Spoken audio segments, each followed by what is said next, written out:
we have another fantastic conversation, little chit chat, an informal interview with a special guest. So, Professor Korten, Chris, welcome. How are you?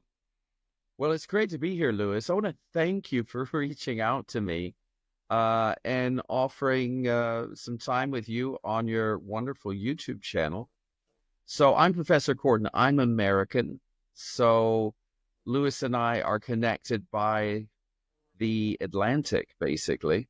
But beyond that, I shared a bit of space with him in England. I studied in England, did a master's and PhD at Oxford and Cambridge, and was just this weekend in London. I'm not sure when this is going to go live, but I was just recently in London to have a reunion, university reunion. It was really nice. And yes, I still understand all the various English accents, although they can be challenging the further north you go. Um, so yeah, I grew up in America, studied there, studied in England, and have been living in Europe for the last many, many years since I graduated from Oxford with a PhD. I'm now a professor. I did a history degree in Oxford, so I'm a professor of history in Poland. And about just very quickly, so maybe guests understand why we are here today, because we're not going to talk a lot of history, although I'm telling my personal history at the moment. I 5 years ago or so, I was a professor in Moscow, history and politics, and was encouraged to do a webinar and then another one. And long story short, encouraged to start an Instagram channel. That was about 5 years ago. And that's how this English language episode, as I'll call it, a stint began. And it's been a whirlwind experience. And we'll talk about some of that, I suppose. But one of the benefits of this social media, as you are well aware, is that you get to meet people that you wouldn't normally encounter. No, 100%. I reach out to so many different people. I kind of touch base with them. I was like, hey, do you want to collaborate? And then I'll end up speaking to people from all walks of life. And many people start out teaching English and posting content because they like traveling and they always wanted to have the freedom to work remotely wherever they went. But it sounds like you've got a little bit of a different story. So let's get straight into that. So you studied history and you did a PhD at Oxford, did you say, in Polish history?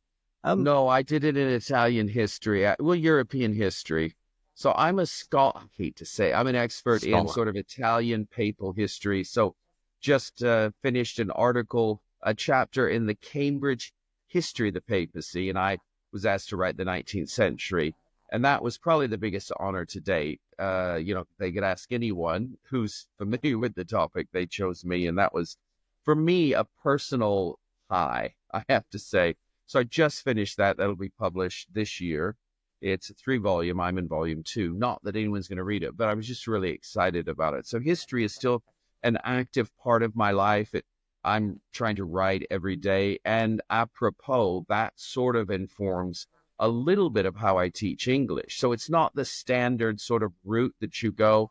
I have a more academic slant. Maybe I've been using languages, writing a lot. I teach history, politics, culture, religion at various levels of university, but I've also, done the English language with 6-year-olds. So I've run the gamut. And so I think one of the interesting aspects that I maybe bring to the table is some different vantage points on how to teach things, maybe a bit more analytical, or I try to enliven things in ways that maybe you won't normally find in the textbooks. And so I find that quite interesting. I can give you examples later if you want, but yeah, so it's sort of an unorthodox approach, if a religious historian can use that term, an unorthodox approach to ESL teaching. Interesting. So, nowadays, your normal, week, what does it look like? I imagine you're writing one day, or maybe in the morning you're Well, writing, then yeah, teaching that's a perhaps in great the question, afternoon. Lewis. So I try to reserve 2 or 3 hours in the morning to write. So that means I get up quite early. I'm an early bird. Don't ask me how early, but I can get up very early. The so beyond that, then I've got social media things going on and courses, online courses, as you do.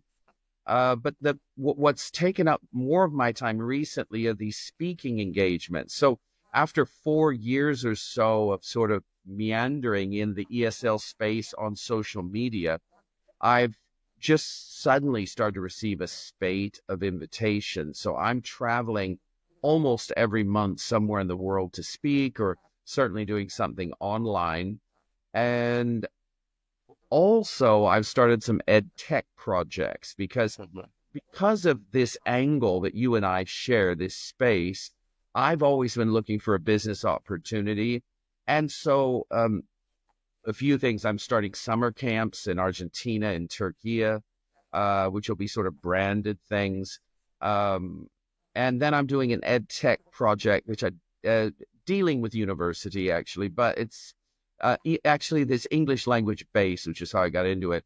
And so I'm actually going to Spain this weekend to pitch a venture capitalist. So VC funds. So yeah, it's very busy. So I'll be in Madrid this week, Turkey next week, because I'm doing these global trainings with OUP almost every month at the moment. So I was in Turkey, in Azerbaijan last month. I'm in Turkey now. And yeah, it's just really busy, but it's exciting. It I is mean, it exciting. sounds like you've got your finger in many pies and it's all going on at the same time, like you're traveling as well. You've got a lot on your plate. So A I lot on your wonder, plate. how do you manage it all? Like, how do you balance all of these different kind of commitments at the same time? Honestly, I'm not sure I'm doing a great job. That's the first thing, just full disclosure. Uh, I'm tired, but I have a team behind me, which helps. So I have someone coordinating things and, a few full-time people who sort of take some of the pressure off. Okay, perfect. And what would you say is the most interesting aspect of your job and your commitments at the moment? If you had to just pick one thing, what would you stick with? Oh, that I'm is a putting you on the spot a terrible little bit, question. so It's a good apologies. question.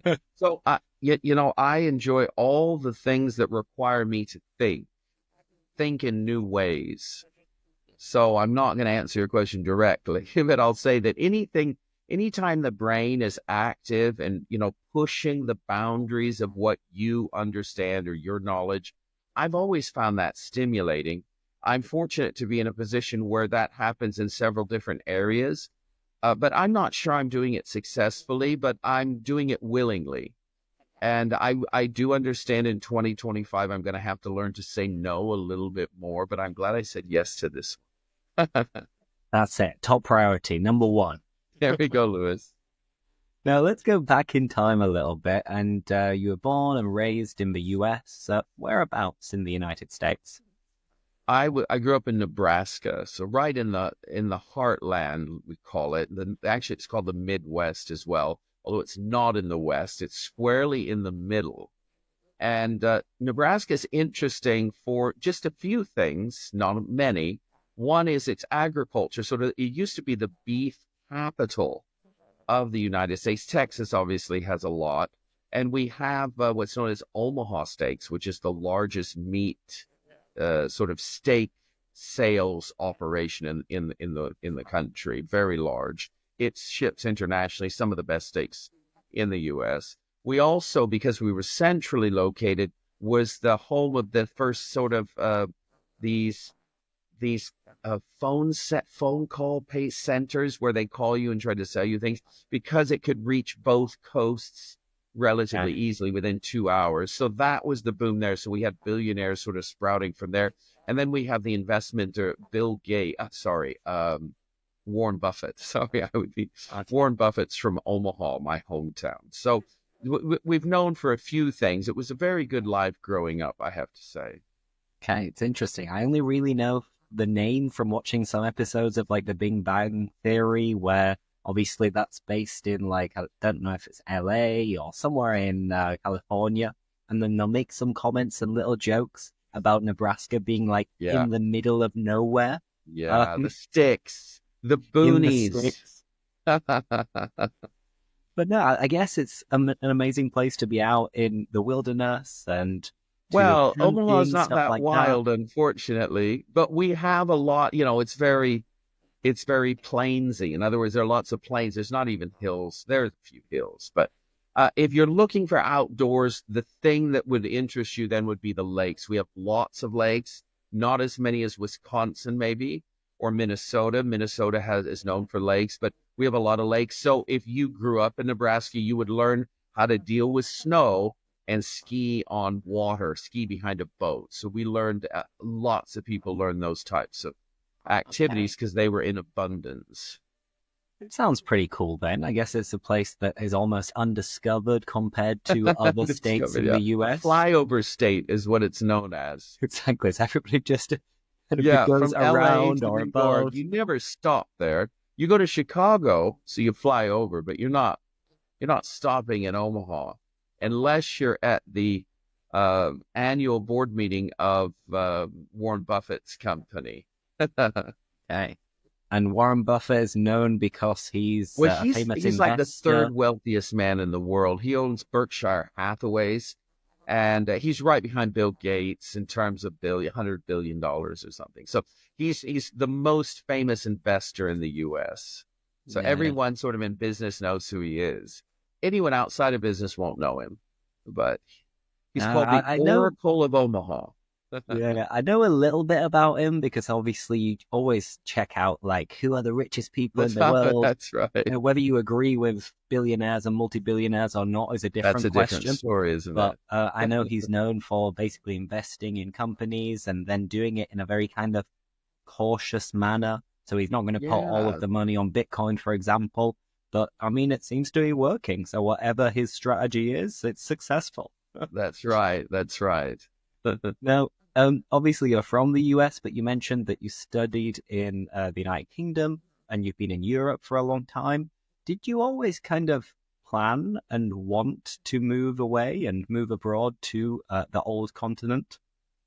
That's a great question. So I didn't always plan it, to answer your question directly, but from about 18 or 19, I started to have inklings of that. And then when I got into my early 20s, I thought, this is something I'd like to try. You live once, you want to see the world, at least I did. And America's great, when I say America, the United States, but also I've been to Latin America and I've been to Central America, South America, and Canada. Beautiful areas up and down the two continents, but I wanted to see other places. So I thought, okay, let's apply to a foreign university, and I selected a handful, but I ultimately centered on those that had English as their core language, just because I was nervous about my abilities in a second language. Uh-huh. And so England and Ireland and Scotland were I guess, the obvious choices. So I applied and was lucky enough to get in. Correct. And this was in Cambridge? So I did a master's at Cambridge and a DPhil in Oxford. Hey, wow. I mean, pretty impressive. Like, Well, I'm not bravo. sure. I'm not sure, but it was fun. If you enjoy learning and, improving and that thing, it was really a great experience. Without that, I would be very different. You meet different people, you meet people who are much more intelligent, much more gifted. So nowadays, I'm just always humble because I know that, there are a lot bigger fish in any pond I choose to swim in. And if you had to pick, which university did you like the most? If you had to do it again and you could only choose Cambridge or Oxford, which one would you go for? Yeah, that's a great question. And you know what's interesting? It ultimately comes down to two factors. Well, maybe three, but the time I spent. So I was 1 year for an MPhil in Cambridge. I was longer, 3 or 4 years in Oxford. That's the first factor. So length had a bit of a decision on that.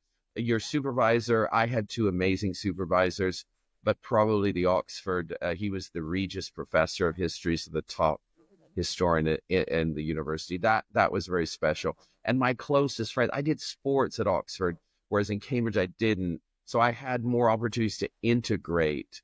Mhm. And so did some rugby and rowing. And my best friends who I visited in London this weekend were parts of those teams.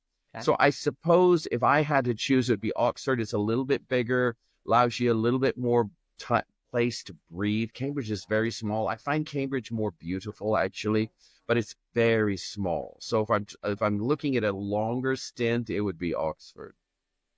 Right. Interesting. So you played rugby. Rugby is not a very American sport. Like, No, it's not, but it was really fun. Now, I was on the wing. Now, and for those who don't know, on the wing is at the very end, which means you're supposed to be fleet of foot. uh-huh. We'll let Lewis unpackage that one, but swift. I wasn't that swift, but I was pretty strong. I know it doesn't look like it now, but for for that position, I was much stronger than the average winger. Uh-huh. And so I was able to sort of run them over, most of them. But keep in mind, this is at the college level, not the university level. I mean, I also played rugby when I was at school, but I was never a huge fan. I've always preferred football. My football, Okay. your soccer.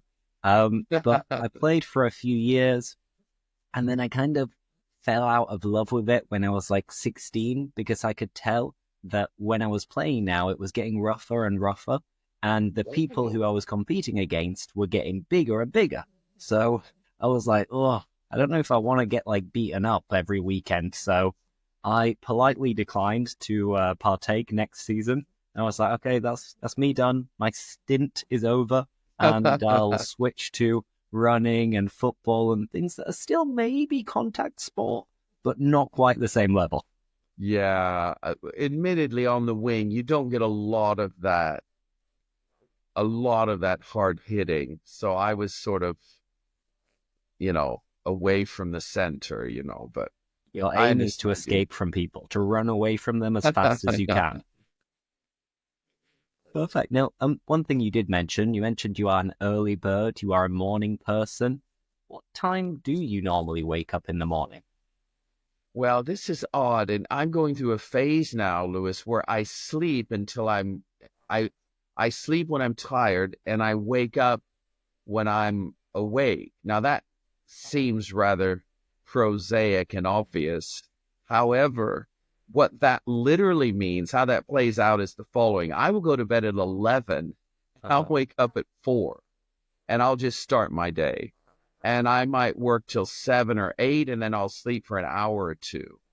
And then I'll take a nap in the afternoon. So I love an afternoon nap. 30 minutes is great. So I have the luxury uh, well, I have a light teaching load this semester. So I mainly have my own schedule. So I'm just, I work when I'm fresh. That I think is the caveat or sort of the determiner. I like to be fresh when I work because I mentioned before I'm doing a lot of thinking on these projects or reviewing, or I'm writing a book review at the moment.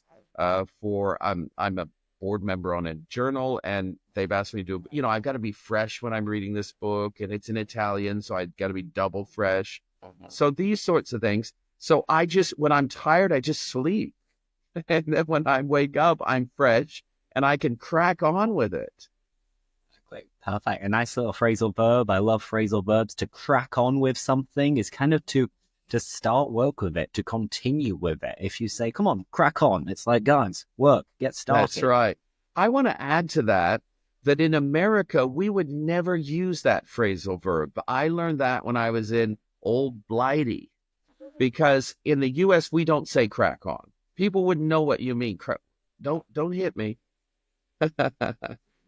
Nice phrase, old blighty, which is a nice kind of, I don't know whether romantic term, but it's a nice way of referring to Britain, basically. Yeah. So old blighty would be Britain.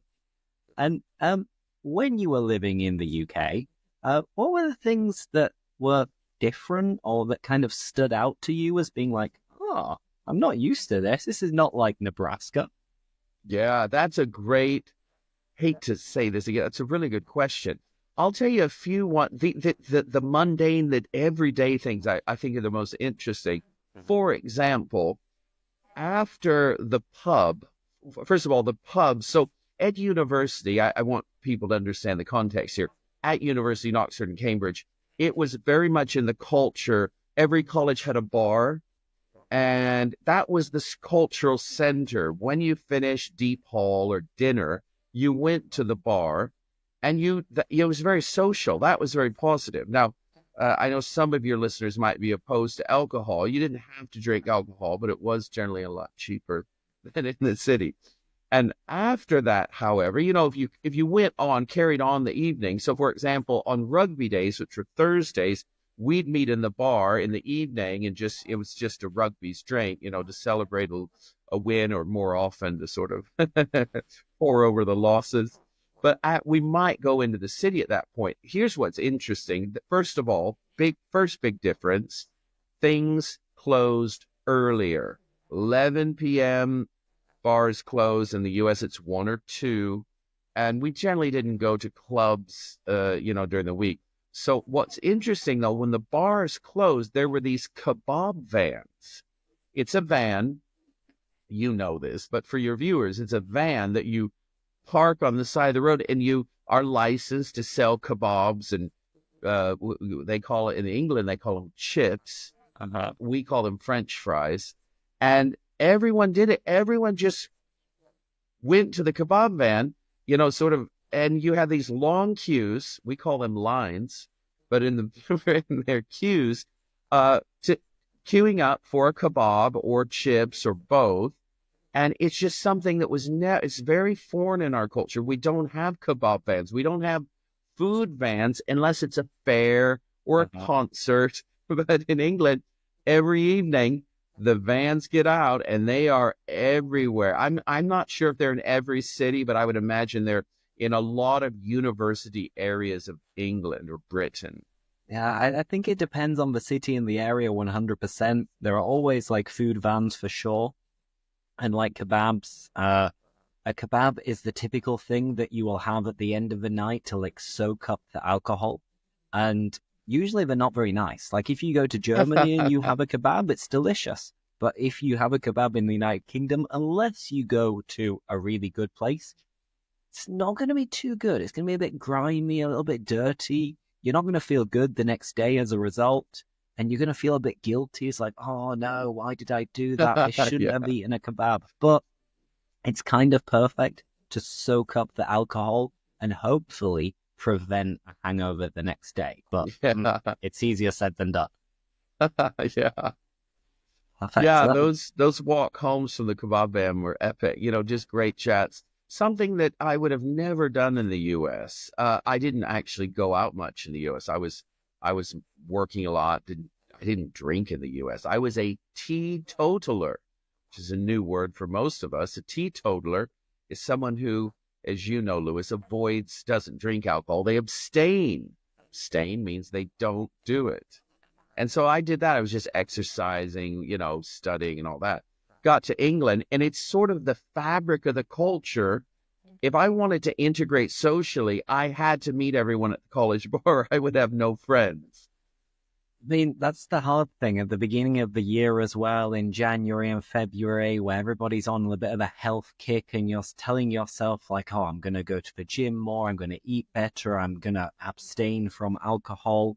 But then the social kind of plans kind of reduce. You don't have as many options to go out. So it's like, what do? Do you sacrifice some like socializing time, or do you drink? Now, of course, there are other plans that you can go and do, but in my circle, most of my friends on Thursday, Friday, or Saturday night be like, Lewis, do you fancy a drink? Do you want to come out?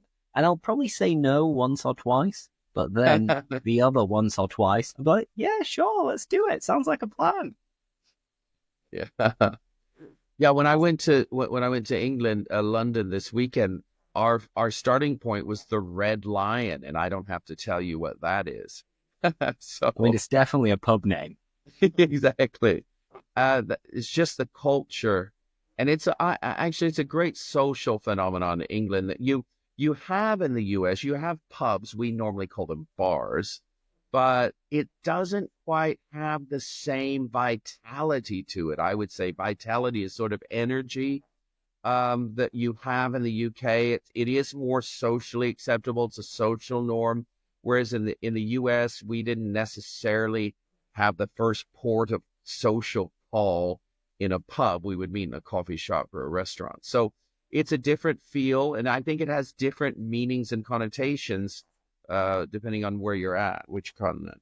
No, absolutely, absolutely. So if anyone is thinking about visiting the UK, check out a pub. You don't have to drink, but there are also a lot of like gastro pubs where you can go for a nice meal, a nice pie, some mash, Right. stuff like that. So check it out because, if you're there, when in Rome, do as Romans do. And um, talking about Rome, actually, it's a nice little segue. Um, Nice. you said that you studied Italian history, right? Italian Yeah, so college? I lived in Rome this year. Actually, I was on sabbatical. For those listeners who might not know, a sabbatical is an extended holiday for professors or researchers to crack on to make progress on a book or an article. I'm trying to write a biography at the moment, so I'm working on a book. So I was in Rome at the Vatican Archives, Vatican Library, and the Rome National Library, and I also gave a few guest lectures. One was in the Vatican, the main Vatican University, which is called the Gregorian. And I was asked to deliver that talk in Italian. And it was live on YouTube. And the reason I cherished or relished that moment, relished is sort of really savor it and be thankful for it, is because I'm asking, and Lewis, you and I are asking our followers to, overcome their fears. Don't worry about mistakes. Stay confident and, hold your head up high. But, can I do it? Can I follow my own advice? And it was a real good test. For me, I loved it. But it was hard work, a lot of preparation, because it's at a different level. It's a very highly academic endeavor with experts in the field. So it's a little bit different, but it's at the core the same. I'm using a language that's not my mother tongue in my professional work. And we're advising our students in ways that are not too dissimilar. And so I really enjoyed that. Perfect. And è andato tutto bene? Tutto bene. No problem? Because, No problem. I It speak went a little well. It bit of went well, but I Italian. was prepared Well, and I had it written out. I'd practiced it. They got all the kinks out. uh Got all, exactly. eliminated all the little issues, the little errors with pronunciation, getting the right words. We call those the kinks, getting the kinks out. It's a term we use in ironing, but we apply it here as well. So just tried to, do the best I could, and it went well. Like, so when it comes to learning a language, obviously you speak Italian. What other languages do you speak, first of all? Well, I've lived in, because of my research, I've lived in many different countries of Europe. So I had to sort of come to grips with all of these in the library and at the restaurant. So, I lived in Germany, studied German at the Goethe Institute. So I lived in Germany and I studied there in Austria and Spain and Italy. And I live in Poland and do work there. In Russian, I've spent extensive time, more than a year in Russian archives. So Okay. I've had to, find my way around in those languages for sure. Right. Now, I always recommend like watching series, videos, listening to podcasts, and basically doing everything possible and without really reading, just because that's what I've done as a language learner, because I've never been that keen on reading. I've always found it a little bit tedious. And it seems like your way of learning languages has been the opposite, where you've had your head in books and archives, and then kind of as a result, you have improved your languages. So, Exactly. Yeah. Yeah, that's interesting. And I think we are teaching our perspective on language is forged from our own experiences. And your experiences aren't wrong. And they're certainly in the majority. Most people aren't learning, you know, starting with a grammar of a book. I got to tell you, though, a great story about this. And it encouraged me to give it a go. Now, give it a go is something you'd hear in Britain. You wouldn't normally hear this or say this in America. But I remember very clearly my professor's wife and their son was in Rome years ago, 20 years ago. And we were close. And they said, listen, we're going to be in Rome. And I said, let's meet. So we met for a pizza. And I was asking her, and David's a son, very, very close with me. And I asked, how did your husband learn 13 languages? Because he did the Habsburg Empire, which required you to be proficient in at least 11 languages, including Czech and Hungarian, which are really difficult. Uh-huh. And he spoke fluent Czech and Hungarian, in addition Crazy. to most all the other European languages. So I just asked her directly, because I'm his new PhD student, and I have none of this talent and confidence. And I said, how did you do it? How did he do it? He said, you know what he did? Now, this is pre-internet. It's really funny. And I don't encourage or advise anyone to do this because we've got a lot simpler ways to do it now. But he would grab a dictionary. He would study a little bit of grammar on his own to know the basics. So he studied some grammar, grabbed a dictionary, headed to the library, and started reading, and eventually sorted out the language. Now, when I say did some grammar, he obviously knew grammar structure very well. You don't just approach this haphazardly, sort of without a plan. And, but what it did is it encouraged me to think, listen, if he can do it, he's a lot smarter than I am naturally, but there's a chance that I can. And she emboldened me, this is a nice word for gave me more courage to do it. So I did that with Italian, Polish, Russian, all the languages, really, Italian. I just got to the Vatican Library, knew the basics of the grammar, pulled out my Germany, pulled up my Wörterbuch, my diccionario, my dictionary, and just started reading. Was it painful in the beginning? Oh, you can't imagine how painful. It sounds excruciatingly painful. Yeah. But when you really want to learn it, when you're excited, you don't feel the pain as much. I would not recommend that today, honestly. I think there are many better approaches. And I think, Louis, you're obviously up to date on the best approaches, and you're advising your students in the right way. But it's that's interesting how I because, did it. Old school. As you said, there are different ways of learning a language, and now we take for granted a lot of the apps and technology that we have that makes people much lazier. So then we use artificial intelligence so much. I do it myself quite a lot, and I notice and I admit that I'm getting lazier when it comes to learning a language. And just because learning a language has become more accessible and more fun doesn't necessarily mean that it's become more useful and more productive. Like, if you could learn a language from scratch now, knowing everything that you know from your experiences and the technology that's available nowadays, how would you approach it? How would you learn a new language? Wow, that is putting me on the spot. Again, sorry, we didn't prepare any of this. I didn't let him know about any of the questions. This is a great question. We're just riffing and improvising. Yeah, riffing is great. Just sort of improvising. So here's what I think the starting point should be, we should all ask ourselves, what's the end goal? What's my goal? Why am I learning this language?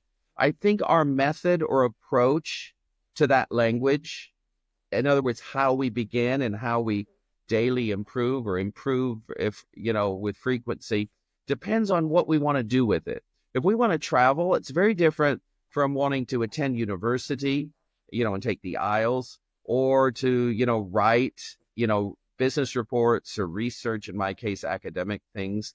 So I think you have to take that into consideration. And I know you know this as well, but when we're asking new students who want to take our courses, one of the first things I ask is, why do you want to take this? What's your end goal? What is it that you want to achieve? Because language is often a conduit to a bigger or greater end. And we have to find that out in order to sort of understand what the best path is. So, for example, me, more of an academic bent, sort of leaning, means that I'm going to take the grammar a lot more seriously. I'm going to take writing a lot more seriously. I'm going to take reading a lot more seriously, because these are things I'm going to have to show in my actual job and in my studies. So speaking, ironically enough, speaking has a lower priority than the other one. So I I can do really well in Scrabble in about 6 languages and beat most native speakers, but I can't speak my way out of, an issue. I can speak and I can understand, but it's not beautiful. But Scrabble is a different story. And It's I'm interesting pretty good. because yeah, you're using lots of very nice academic advanced words as well that I personally would only see in like some books or the Yeah. news from time to time. And I'm like, oh, that's a nice one. Oh, that's a nice one. But they don't really come naturally to me because I'm not used to doing this. And this is the importance of like knowing your goal.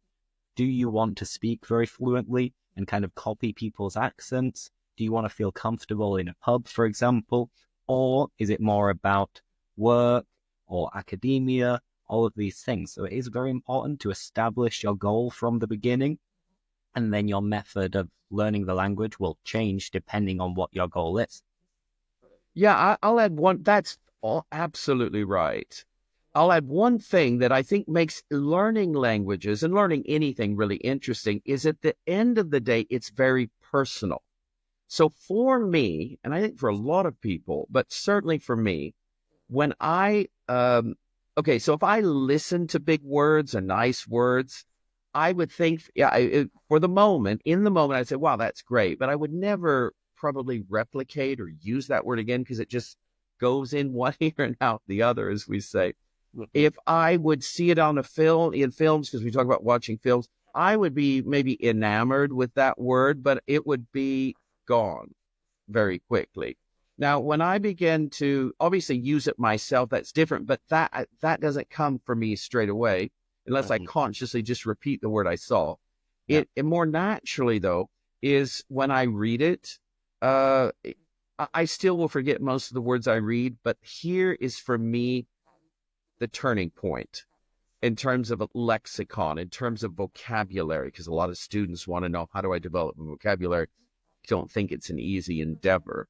But two things have helped me. One is you have to sincerely want to expand your vocabulary. If you don't want to do it, but you feel you have to do it, that's going to be a terrible, terrible endeavor, exercise. I think very boring. But I was generally keen on new phrases, new turns of phrases, how to Mhm. express things differently. So it was fun for me. That's the first thing. And you know that when you enjoy it, you remember it more. You're involved. But the second big point for me was writing. So I'm a writer. I'm writing articles and doing these things. And for me, I understand, and I played games with it. I would always, and I still do today, try to use new words, 5 new words I've never written in Mhm. an article. And here's what I learned about myself.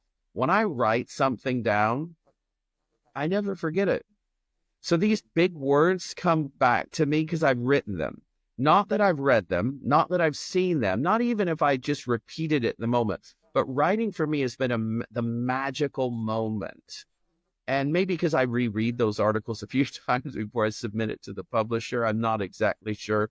But for me, writing has been a turning point in terms of vocabulary. The problem with teaching that, as you very well know, is especially in the age of AI, is you're just not called upon to write so very much outside of these sort of isolated and rather contrived exercises in the aisles. Mhm. So, you've got to now sort of balance practicality, efficiency with, this ennobled desire to write, which has no real practical end in most cases. For me, it does because that's what I do. But you understand what I'm saying.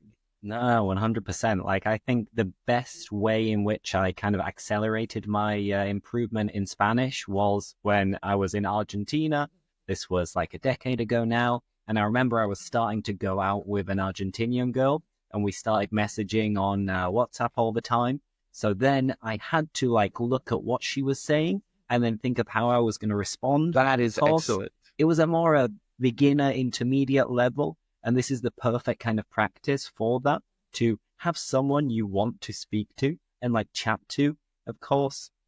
If it's family, friends, colleagues, a potential partner, then you're going to be motivated because you're going to want to speak to this person and you're going to want to know what they're telling you. And you're also Exactly. going to want I to forgot about the communicate. chatting. Lewis, that's brilliant. yeah, chatting is great, and you can learn a lot of the language. I mean, sort of comprehension levels, at least, by writing. That's amazing. How is your Spanish, by the way? It's good. My Spanish is really good. My girlfriend is from Spain and from Sevilla. So Oh, my oh, you Spanish is, switch continents, though, I see. yeah. So I used to speak a little bit with an Argentinian twang, like a little bit of Argentinian. So I was like, che boludo, ¿qué pasó? Está There's because of the lloviendo. Italian influence, is that right? Exactly. But then I started hanging out with people from Andalusia in the south of Spain. Yeah, Then I I met hear my it. I already hear girlfriend. it. You can hear the kind of lisp that's, and then obviously I tried to speak a little bit like her, which is funny because there was one thing that obviously between men and women sometimes will use different turns of phrase. And because I was speaking to my girlfriend more than anyone else, I started using like kind of pet names or weird names that usually traditionally men wouldn't use. And I'd be like to my guy friends, like, ah, que cuchi, like, huh, which is like how cute, but in a kind of like a weird way. So there are some things that you've got to be aware of when you are speaking to someone for a long time and you're kind of copying and imitating how they speak, that we need to be aware that sometimes if you're just speaking to little children, for example, it's a different register than if you're speaking to a teacher, for example. So there's something to have in mind. By the way, where in Argentina were you? I was actually in a little town in the south of the province of Buenos Aires called Bahia Blanca. Ah, And okay. I lived with an amazing family. And that way I was immersing myself in the language. We had asados every Sunday with like 30 odd people. So there's lots of wine, lots of good meat, some salad, some bread. So that was the highlight for me, that every Sunday without fail, we had this amazing Argentinian barbecue. Beautiful. Oh, Now we haven't got long, so we're going to continue for about 5 minutes. But I'm curious about travel. Given that you've traveled so much, are there any particular places that have had a big effect on you, or places that you think I wish I could go back to? Hmm. What would you yeah, say? that I do. So I'll tell you the big sort of there was a lifestyle shift when I went to Rome. So I'm an American from Nebraska, as we've already established. And we've already established that most people don't know anything about it because it's in the middle of nowhere. And you can imagine the lifestyle's a little bit slower than New York and Los Angeles. When I got to Rome, it was in evidence by what you wore. I looked around and understood that I was not only the worst dressed person, but the least handsome. I mean, men went through a lot of effort to look good. Their clothes were a little bit tighter than normal, admittedly, but they looked amazing. I had just admitted that. And I looked in the mirror and I thought, my goodness, I'm no longer on a farm. I've got to do something. And so, you know what? It heightened my stylistic sensitivities. And so I started to look at the colors, the color scheme. I didn't look at this before. My mother did all that. So that doesn't match, Chris. Turn it, wear something. It was on automatic pilot. Mom would sort of dictate what was acceptable in public. But when I got on my own in Rome, it was evident that people dressed at a very high level, and I wanted to do the same. I wanted to look better.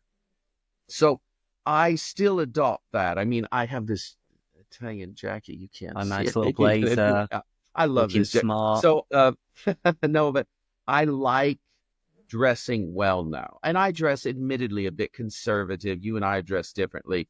I don't know why. Maybe it's age. Maybe it's just preferences. It's a little of both, I suspect. But I like this sort of traditional. I like dressing up. I often wear jackets. That's a Roman influence. I have an Italian stylistic.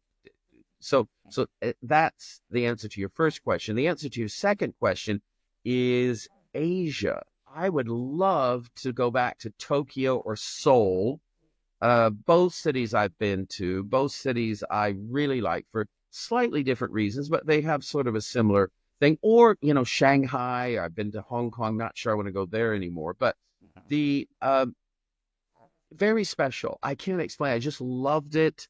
And yeah, I mean, it's interesting with Seoul because I've spoken to different people about Japan. I know it's quite common for people to move to Japan and teach English.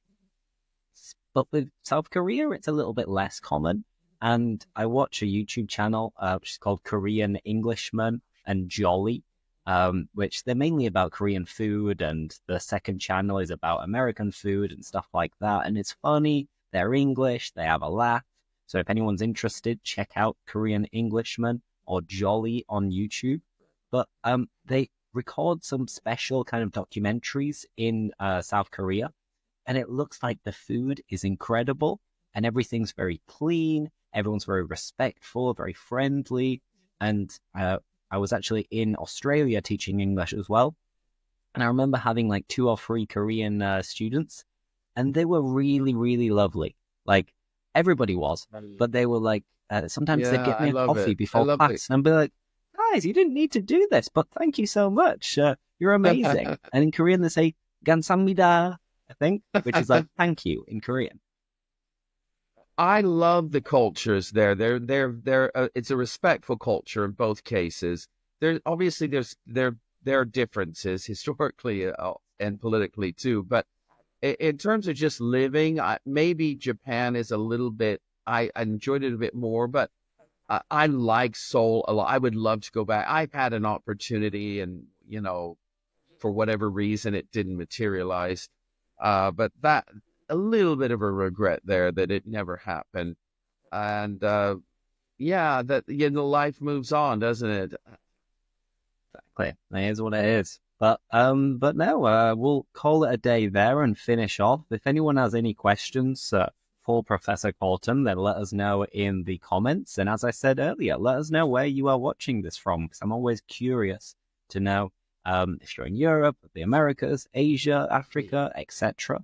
And yeah, it's been a very interesting, eye-opening, intriguing episode. I've learned a lot about you and the kind of interesting life that you've had. So if you ever want to do this again, then I'd be honored. And good luck with all of the projects that you've got in 2025, because it's going to be tough to balance it. But waking up at 4 o'clock in the morning, you've got enough time. Louis, I want to thank you for inviting me. Lovely to meet you. You're just wonderful. I know you're an excellent teacher, and you've obviously done really well on social media. It's a pleasure to officially meet you, and I'd be more than happy to come back at some point in the future. So thank Fantastic. you for inviting me.